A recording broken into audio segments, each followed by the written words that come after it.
एजाज सैयद साहब, ये तबाही का जिम्मेदार कौन है? और भट्टी साहब ने कहा ये जो लोग हैं जो हुकूमत के वज़रा भी अब ये कह रहे हैं बड़े बासर बड़े ताकतवर हैं और इनकी बड़ी बड़ी सोसाइटीज़ की वजह से तबाही ज़्यादा हो रही है, ये कौन है?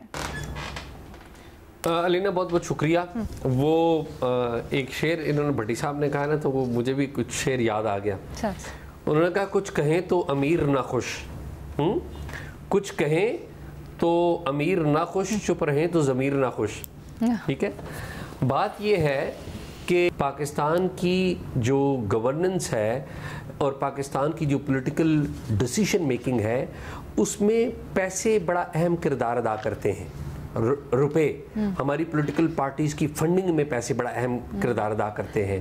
जब इस मुल्क में डिक्टेटरशिप होती है तो उस वक्त भी पैसे वाले लोग बड़ा अहम किरदार अदा करते हैं। एक बहुत बड़ी हाउसिंग सोसाइटी जिसके सरबरा आजकल बैरून मुल्क गए हैं, वो सियासी अदवार में उन्होंने अरूज नहीं देखा था, उन्होंने डिक्टेटरशिप के एक दौर में अरूज देखा था और बाद में सक्सेसिव सियासी हुकूमतें आई तो वो अरूज पे थे। लेकिन coming back to the point कि एक और एस्पेक्ट भी है जिसके ऊपर हम बात नहीं करते, और वो है पाकिस्तान की पुअर गवर्नेंस, जिसमें पाकिस्तान की जो ब्यूरोक्रेसी है उसका एक बहुत बड़ा किरदार है जिसके ऊपर बात हम नहीं करते। हम गाली निकालते हैं तो सियासतदानों और हुक्मरानों को निकालते हैं, ज़िम्मेदारी उनके ऊपर आयद करते हैं, उनके ऊपर भी ज़िम्मेदारी। लेकिन हर दौर में कोई भी हुक्मरान होता है उसके पास जो प्लानिंग लेके जाता है वो ब्यूरोक्रेट हमारा बाबू होता है, वो जो लेके जाता है प्लानिंग। लेकिन बहुत सारी जिम्मेदारी जो है इन लोगों के ऊपर है। ये हाउसिंग सोसाइटीज़ का नाम लिया जा रहा है ना, ये हाउसिंग सोसाइटी पैदा क्यों हुई? हाउसिंग सोसाइटी पैदा हुई इन बाबुओं की गैर जिम्मेदारी की वजह से। आपका अर्बन प्लानिंग सिस्टम फेल हुआ तो उसके अल्टरनेट पे हाउसिंग सोसाइटी आ गई। हाउसिंग सोसाइटी आई तो कब्जे आ गए, फॉर्मल कब्जा ग्रुप आ गए। तो इशू ये है कि ये हाउसिंग सोसाइटियों का जो मामला है ये डायरेक्टली लिंक्ड है अर्बन प्लानिंग के साथ। और अर्बन प्लानिंग का लिंक किस चीज़ के साथ है? अर्बन प्लानिंग का लिंक डायरेक्टली है पाकिस्तान में बढ़ती हुई आबादी के साथ। आप मुझे बताएं ना, कितनी बड़ी हेडलाइंस आज भी टीवी चैनल के ऊपर चलती है आबादी के हवाले से? नहीं चलती, क्योंकि वो चॉकलेटी खबर नहीं है। चॉकलेटी खबर है सियासतदानों की लड़ाइयाँ, चॉकलेटी खबर यह है कि फ़लाँ खा गया, फ़लाँ लुट गया, फ़लाँ मार गया। तो ये चीज़ें एक दूसरे के साथ जुड़ी हुई हैं। जब तक हमारे मुल्क में 3-4 रिफॉर्म्स प्रॉपरली नहीं होती, जब तक हमारे मुल्क में लोकल गवर्नमेंट सिस्टम प्रॉपरली काम नहीं करता। मैं आपको एक एग्जांपल देता हूँ लोकल गवर्नमेंट सिस्टम की। ओके। लोकल गवर्नमेंट सिस्टम था जेलम में। जेलम में फ्लड आया करता था और जब भी फ्लड आया करता था जेलम के शहर में दाखिल हो जाया करता था और तबाही हो जाती थी। लोकल गवर्नमेंट सिस्टम के तहत वहाँ पर एक पॉलिटिशियन थे और मैं जेन्युइनली उनकी बड़ी इज्जत करता हूँ, फ़र्क अल्ताफ़ उनका नाम था, आजकल वो MNA। मैं उनको ज़्यादा पुराना नहीं जानता हूँ लेकिन मैं उनके काम की बात बता रहा हूँ आप। ठीक है। लोकल गवर्नमेंट सिस्टम के तहत एशियन डेवलपमेंट बैंक के साथ एक मुआहदा होता है। एशियन डेवलपमेंट बैंक एक प्रोजेक्ट है दरियाए जेलम के किनारे एक बंद बनाने का, ताकि पानी अंदर ना आए। जेलम शहर के इर्द गिर्द उन्होंने बंद बना दिया। अच्छा। अब जेलम में पानी आता है, शहर के अंदर कभी पानी नहीं आता। ठीक है। वजह क्या थी? Local government system. आपने लोकल सतह पर लोगों ने वोट दिए, एक बंदा जिला नाज़म बना, उसने मुख्तलिफ एवेन्यूज एक्सप्लोर किए, निशानदेही की, मसाइल की इधर उधर। ठीक है, ठीक है। हाँ। आपके यहाँ लोकल गवर्नमेंट सिस्टम नहीं है। ब्यूरोक्रेसी को कौन पूछता है? लोकल गवर्नमेंट पूछती है। और ब्यूरोक्रेसी सबसे ज्यादा नाखुश किस दौर में होती है? लोकल गवर्नमेंट में होती है। आज आपने बड़े बड़े बाबू बिठाए हुए हैं, आप बाहर जाते हैं। सर मुझे जरा एक चीज बता दीजिएगा। अच्छा सॉरी, भट्टी साहब पहले कुछ कहना चाहते हैं। सर माजरत, मेरा भी सवाल है, भट्टी साहब को पहले पॉइंट ले लेते हैं फिर। जी भट्टी साहब। जी जी जी जी मैं एजाज भाई के साथ मुत्तफिक हूँ, लेकिन मेरा इनसे एक सवाल है। जी सर। ब्यूरोक्रेसी को सीधा किसने करना होता है? हाँ। मरियम नवाज साहबा ना चाहती तो बाबू साथ जा सकते थे, हुक्मरान सियासतदान ना चाहें तो बाबुओं के करीबी वजीर बन सकते हैं। आबादी बम लोकल गवर्नमेंट सिस्टम ब्यूरोक्रेट ने लाना है कि सियासतदानों ने। और आखिरी, इन बाबुओं ब्यूरोक्रेसी को किसने दागदार किया? ये मेरा ब्यूरोक्रेट, ये तेरा ब्यूरोक्रेट, ये फलाना का ब्यूरोक्रेट, ये कौन था?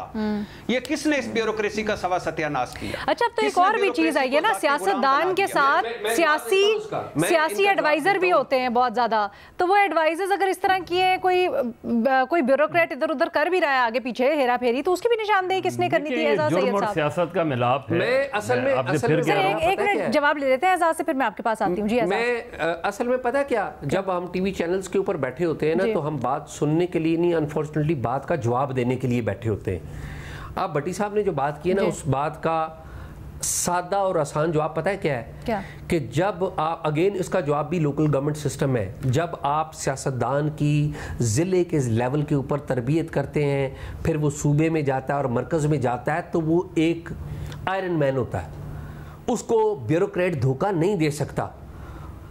और ब्यूरोक्रेट और सियासतदान की कहानी पता है कैसी है? एक सुधाए हुए घोड़े की और एक घुड़सवार की।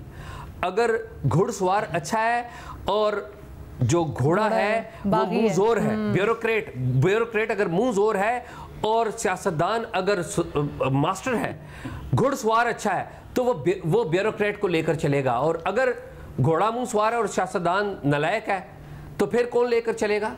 वो गिराई देगा सियासतदान को। और कितनी बदकिस्मती की बात है मैडम शेख के एजाज भाई से कहना है कि आपकी जिंदगियों का बेस्ट बल्दियाती निजाम एक डिक्टेटर परवेज मुशर्रफ ने दिया। ये बदकिस्मती है। और आप इस पे रोते रहे, जमहूरियत को सर पे रख कर, सिविलियन बालादस्ती, वोट की इज्जत, पार्लियामेंट के तकद्दुस को सर पे रख के बेचते फिरें गली गली। सर बात आपकी, बल्दियाती निजाम बात आपकी सही है, ये क्यों नहीं सीखते? सर बात आपकी सही है, बात आपकी 100% सही है, लेकिन थोड़ा सा हम डाइग्रेस कर जाएंगे। मैं सब आप कुछ ऐड करना चाह रहे हैं? देखें, फिर आपसे ये बात करूं, हम फिर इस पॉलिटिक्स में चले जाते हैं। अब भट्टी साहब ने ऐसी बात कर दी।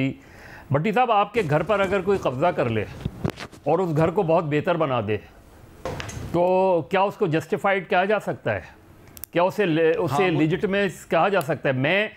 मैं बहुत बड़ा नाक़िद हूँ अपने जो इस वक्त हमारी सियासत हो रही है, इसीलिए मैंने कहा कि ये जुर्म और सियासत का मिलाप है। लेकिन इसके बहुत से फैक्टर्स हैं। आज जो हमें जो खराबी नज़र आ रही है सियासतदानों में, जो हमें खामी नज़र आ रही है, जो करप्शन है, जो क्रिमिनलाइजेशन ऑफ द सोसाइटी है, इसके बहुत हद तक जिम्मेदार सियासतदान है। ये सियासतदान को पैदा किसने किया? इस प्रोजेक्ट्स को बनाया किसने? हम उसकी तरफ जाते हुए बहुत घबराते हैं। हम उस तरफ निशान, यही हाउसिंग सोसाइटीज़ उठा लें, आप देख लें, हाउसिंग सोसाइटीज़ को उठा के देख लें, आप चलते चले जाएं, आपको पता चल जाएगा चीज़ों का। तो ओवरऑल हम से कि हमारा सिस्टम जो है बहुत ज़्यादा करप्ट हो गया है, इनकॉम्पिटेंस लोग हैं। हम ये जो बात कर रही है और क्रिमिनलाइजेशन हो गई है, और इस दौर में तो ये हैंड इन हैंड ही है किसी भी तौर।